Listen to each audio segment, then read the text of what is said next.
Bien, ya teniendo pues todos estos elementos, vamos a seguir con un elemento más llamado varianza.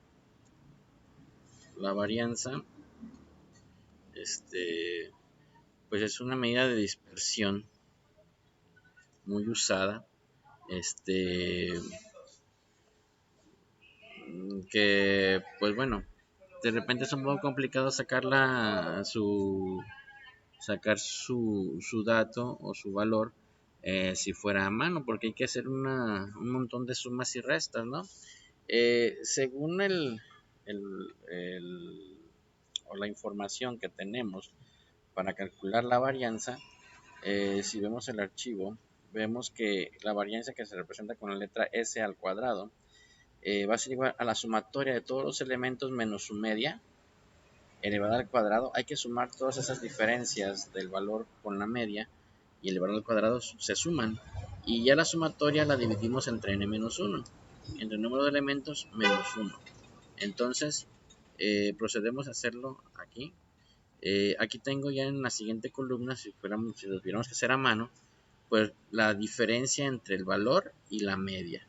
Ya sabemos que la media acá está 351,38. Entonces, bueno, aquí le vamos a dar igual el valor menos la media, ¿sí? Menos la media. Ahí está. Recuerden, si no le ponemos al valor de la media signo de pesos, nos va a salir mal al momento de que copiemos hacia abajo esta fórmula. Entonces, para que siempre me respete la misma celda donde está la media, pues le pongo signo de pesos. Le damos control J para que nos llene esos datos, ¿no? Ya tenemos ahí las diferencias de cada dato, de cada elemento en relación a la media. ¿Qué distancia tiene a la media? ¿Sí? Por ejemplo, 285 tiene una distancia de menos 66,3889 a hasta la media, ¿sí? Que vale 351. Entonces, ahí están sus diferencias. Ahora bien, esas diferencias las tengo que elevar al cuadrado. Entonces, le damos igual. Le ponemos potencia. ¿Sí? Le damos doble clic a potencia. Nos pide que seleccionemos el número, coma, y la potencia a la que lo quiero elevar. Que en este caso es al cuadrado. Entonces, seleccionamos el número y le ponemos el 2 para indicar que quiero ese valor elevado al cuadrado. Y bueno, ya lo tenemos, ¿sí? Aquí no ocupo poner el signo de pesos, ya que tiene el valor que es la x menos la media elevada al cuadrado, ya lo tenemos ahí. Entonces, simplemente copiamos hacia abajo con control J y ya obtendríamos la media. ¿Qué nos dice la fórmula? La fórmula nos indica que nos pide pues la sumatoria de ese dato. Sí,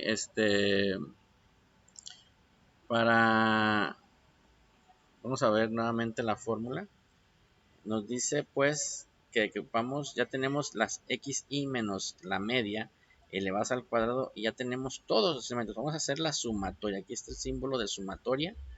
Entonces, a sumar todos esos elementos, ¿sí? Entonces,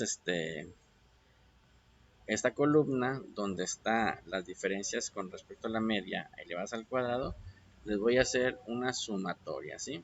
Y bueno, ahí tenemos ya el valor, ya sumado todos los elementos.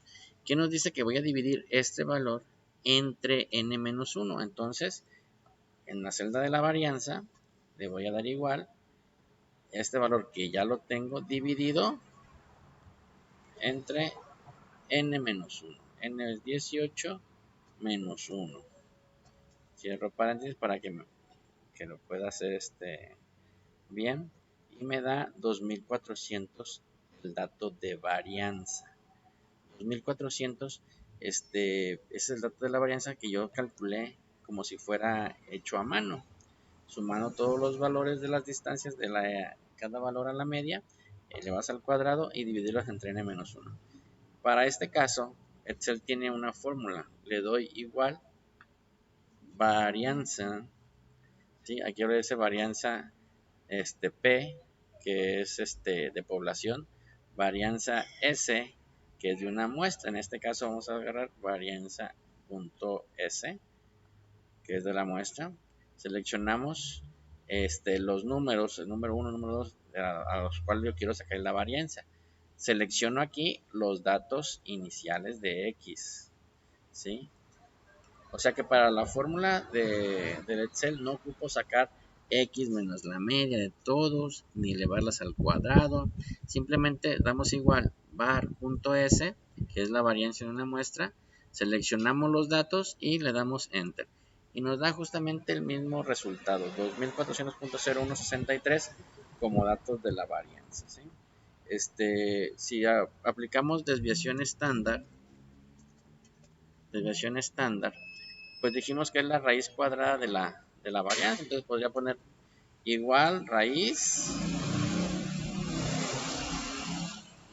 de la varianza en este caso, y le doy enter. Me da 48.9899. Pero igual, tengo también la fórmula en Excel, donde viene pues desviación estándar M, desviación estándar P, de población y de muestra. Entonces desviación estándar M va a ser de una muestra, que es lo que yo quiero. Seleccionamos los datos nuevamente iniciales, ¿sí? Cerramos los paréntesis y damos enter. Nos da 48.989962, que es el mismo valor que calculé como si lo hiciera a mano. Bien, ahí tenemos entonces algunos datos con fórmula de Excel y como si lo estuviéramos haciendo a mano, ¿sí? Bien, esa fue la varianza y desviación estándar. El siguiente elemento que voy a calcular es el coeficiente de variación. Como lo vemos aquí, la fórmula es la desviación estándar entre la media aritmética multiplicado por 100 o puesto en porcentaje, ¿sí? Entonces, voy a calcular justamente desviación estándar, bueno, coeficiente de variación va a ser igual a la desviación estándar dividido entre la media, ¿sí? Nos da 0.1394, pero si yo pongo en porcentaje ese valor, me da 13.94%, ¿sí? Ahí está. Simplemente puse la celda como porcentaje para no multiplicarla por 100. Si la celda quedara en forma general, no me da el resultado correcto. Tendría que multiplicar en la fórmula. Tendría que multiplicar por 100, ¿sí? Y esto nos daría el porcentaje, ¿sí? Ahí está. Entonces, eso es el 0.9418%. Pero lo más conveniente, pues, es que no se multiplique por 100, que dé su resultado en decimal y que a la celda se le aplique el formato de porcentaje para que ya nos quede ese valor, ¿sí? Si vemos a una fórmula,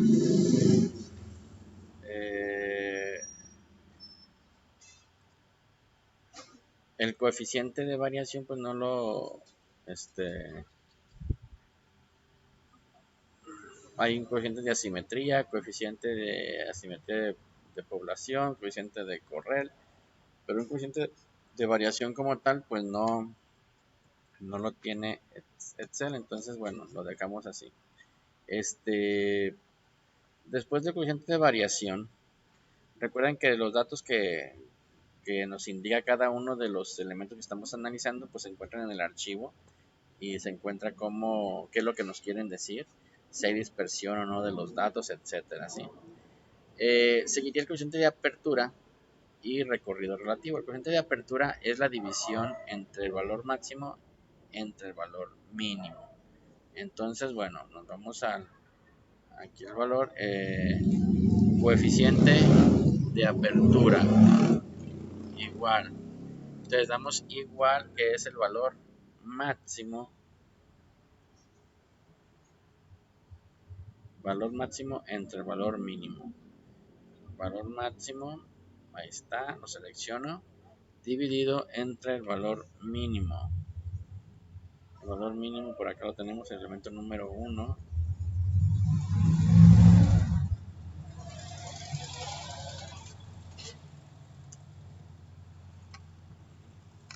Y bueno, el coeficiente de apertura es de 1.73. ¿Sí? Y bueno, ahí nos indica que no está muy disperso estos datos. Entonces, bueno, luego sigue el recorrido relativo, que es el rango entre la media, ¿sí? Entonces el recorrido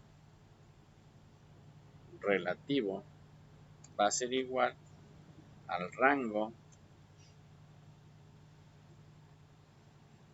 el rango que nos dio 210 dividido entre la media, ¿sí? Entre la media. Recorrido relativo es 0.5976, ¿sí? Para recorrido, bueno, es el cociente entre el recorrido y la media. Entonces, ahí tenemos uno de los valores de los cuales estábamos utilizando. Y por último, pues tenemos las puntuaciones Z, que son las medidas para identificar los valores extremos. Aquí tenemos un dato de que si la puntuación Z nos sale menor a -3 o mayor a 3, pues tendríamos un valor atípico o extremo, ¿sí? Para esto ocupamos analizar solamente los valores más extremos. ¿Cuáles serían los valores más extremos de nuestro análisis? Voy a ponerle aquí puntuación Z.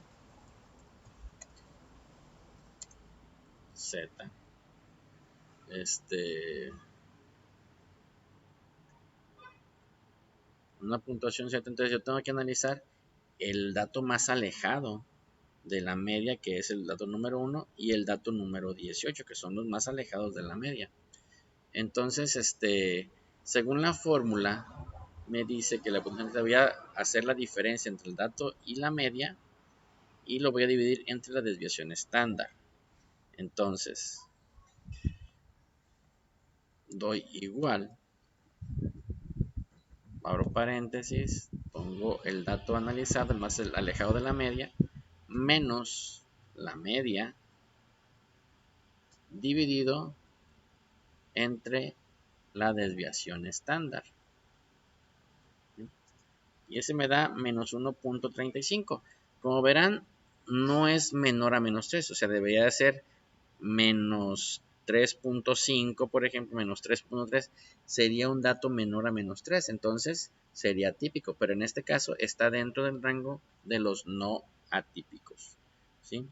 Y el otro más alejado sería el número 18, que es 4.95, menos la media, dividido entre la desviación, me equivoqué aquí, no es la media, menos la media, dividido entre la desviación estándar.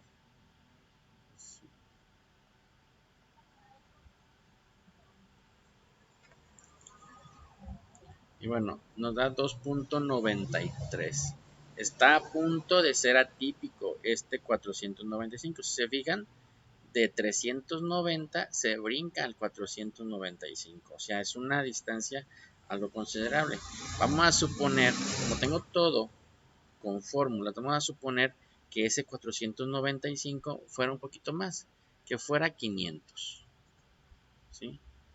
Vean cómo la puntuación Z ya está en 2.97. Lo voy a alejar un poquito más. Pónganle que sean 505.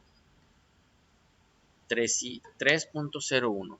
Un dato en 505 ya es atípico, ¿sí? Porque dio mayor a 3 en este punto, mayor a 3.